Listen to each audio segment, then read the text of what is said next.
బాధ్యత మన మీద ఉన్నది. నిన్న మన మీరందరూ చదివి ఉండొచ్చు, చూసి ఉండొచ్చు. రేవంత్ రెడ్డి గారికి ఏమొచ్చిందయ్యా, హైడ్రా పేరు మీద మీ చెరువుల్లో విలాసవంతమైన విల్లాలు కట్టుకుంటే ఆయన నేల గూలుస్తున్నాడు అని. నేను ఒక్క మాట అడగదలుచుకునే వేదిక మీద నుంచి తెలంగాణ ప్రజల్ని, ముఖ్యంగా హైదరాబాద్ నగర వాసులని, 1908లో ఈ మహానగరం మీద వరదలు ఉప్పెనై కమ్మేస్తే వేలాది మంది ప్రాణాలు కోల్పోతే ఆనాటి నిజాం సర్కార్ మోక్షగుండం విశ్వేశ్వరయ్యను ఆర్కిటెక్ట్ గా నియమించి 100 కోట్ల రూపాయల నాడు ఖర్చు పెట్టి ఉస్మాన్ సాగర్, హిమాయత్ సాగర్ ను నిర్మించిండ్రు. అనంతగిరి కొండల నుంచి వచ్చే వరదల్ని నిలువరించిన నీళ్లను ఈ మహానగరానికి తాగునీటి వసతులుగా ఏర్పాటు చేసింది. ఒకనాడు ఎక్కడి నుంచి హైదరాబాద్ నగరానికి తాగునీళ్ళు వచ్చేది కాదు. ఉస్మాన్ సాగర్, హిమాయత్ సాగర్ నుంచే లక్షలాది మంది హైదరాబాద్ బిడ్డలకు తాగడానికి నీళ్లు ఇచ్చారు.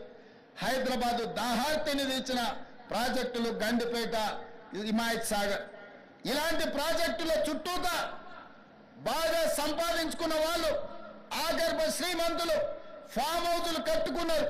వాళ్ళు ఫామ్ హౌజులు కట్టుకుంటే మనకు అభ్యంతరం లేదు, వాళ్ళు సంతోషంగా ఉండడమే మనకు కావాల్సింది. కానీ ఆ ఫామ్ హౌజులలో ఉన్న డ్రైనేజ్ కనెక్షన్ లేదు. వాళ్ళ డ్రైనేజ్ తీసుకొచ్చి గండిపేట నీళ్ళలో కలిపిండ్రు. వాళ్ళు వాడిన డ్రైనేజ్ నీళ్లు గండిపేట నీళ్ళలో కలిస్తే ఆ నీళ్లు తాగడానికి నగరానికి ఇస్తున్నాం.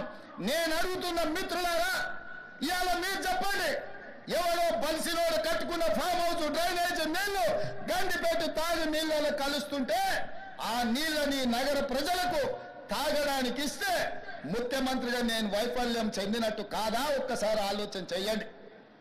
భవిష్యత్ తరాలకు అందించాల్సిన బాధ్యత చెరువులు, కుంటలు, నాలాలను ఎవరెవరో ఆక్రమించుకుంటే వాళ్ళ ఆక్రమణలో చెరబడితే ఇవాళ నగరం మీద ఉప్పెనై వరదలు వస్తున్నాయి.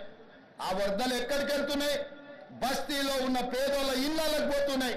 పేదోళ్ళు జీవితకాలం కష్టపడి సంపాదించుకున్న ఫ్రిడ్జ్, టీవీ, మంచము, బట్టలు, కట్టుకున్న బట్టలతో సహా అర్ధరాత్రి పూట వాళ్ళ ఇళ్లకు నీళ్లు వస్తే తడిసి ముద్దయి అనాథలాక రోడ్డు మీద నిలబడాల్సిన పరిస్థితులు వచ్చినాయి.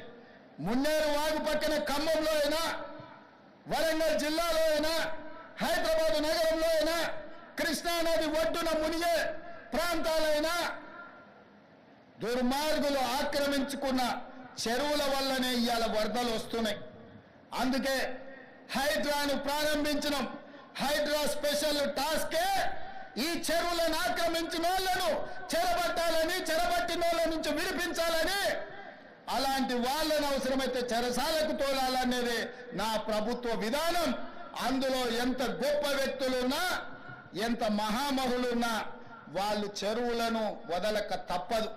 అందుకే ఈ వేదిక మీద నుంచి గొప్ప వ్యక్తులకు నేను విజ్ఞప్తి చేస్తున్నా, అయ్యా ఆక్రమించుకున్న చెరువులను మీరే వదలండి, గౌరవంగా పక్కకు తప్పుకోండి, నీటిపారుదల శాఖకు అప్పగించండి, మీకేం కావాలనో పోయి దూరంగా కట్టుకోండి. లేకపోతే ఉన్న పలంగా నేల మట్టం కూలుతాయి, కూలగొట్టే బాధ్యత నేను తీసుకుంటా. ఇవాళ ఎఫ్టీఎల్లో కానీ, బఫర్ జోన్లో కానీ, నాలాలలో అక్రమంగా నిర్మాణాలు ఏవైతే ఉన్నాయో వాటన్నిటినీ నిరభ్యంతరంగా మేము తొలగిస్తాం. మీరు ఎక్కడికి వెళ్ళినా, మీరు తాత్కాలికంగా కోర్టుల నుంచి ఏమన్నా తెచ్చుకున్నా న్యాయస్థానాలలో కూడా కొట్లాడి ఆ స్కేలను వెకేట్ చేయించి మీరు ఆక్రమణలు తొలగిస్తాం. ఇదే కాదు, ఇవాళ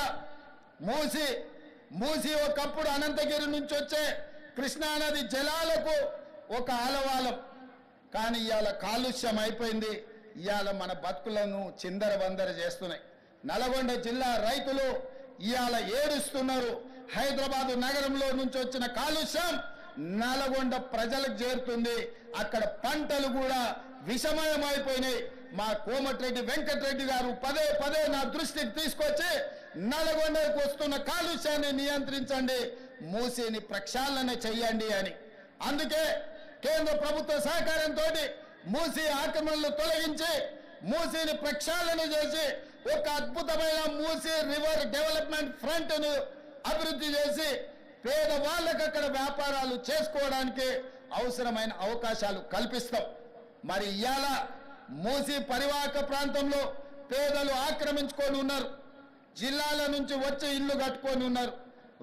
రూపాయి కూడబెట్టి గుడిసెలేసుకొని బ్రతుకుతున్నారు. వాళ్ళ పట్ల మానవత్వంతో వ్యవహరిస్తుంది ప్రభుత్వం. మూసీ నాలలో ఉన్న శాశ్వత నివాసదారులు ఎవరైతే ఉన్నారో వాళ్ళందరికీ డబుల్ బెడ్రూమ్ ఇల్లు ఇచ్చే బాధ్యత ఈ రాష్ట్ర ప్రభుత్వం తీసుకుంటుంది.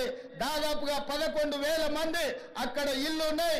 ప్రతి వాడికి 11 కాదు, అవసరమైతే 12,000 మంది అయినా ప్రతి వాడికి డబుల్ బెడ్రూమ్ ఇల్లు ఇచ్చి వాళ్ళని ఆత్మగౌరవంతో బ్రతకటట్టు ఈ ప్రభుత్వం పునరావాసం కల్పిస్తుంది.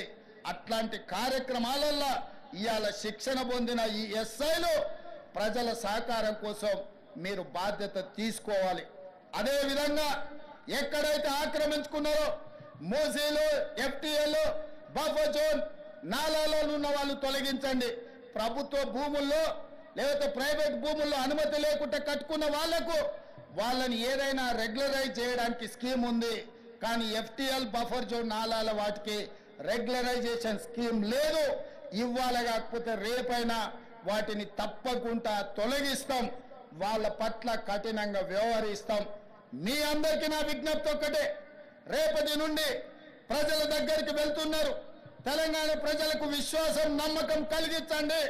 మన రాష్ట్రంలో గంజాయి మాట ఎత్తాలన్నా, డ్రగ్స్ గురించి ఆలోచన చేయాలన్నా, సైబర్ నేరాలను నియంత్రించాలన్నా, చెరువులు నాలాలు చెరబట్టిన వాళ్లను మోకాళ్ళలో వణుకు పుట్టాలి, వెన్నులో చలి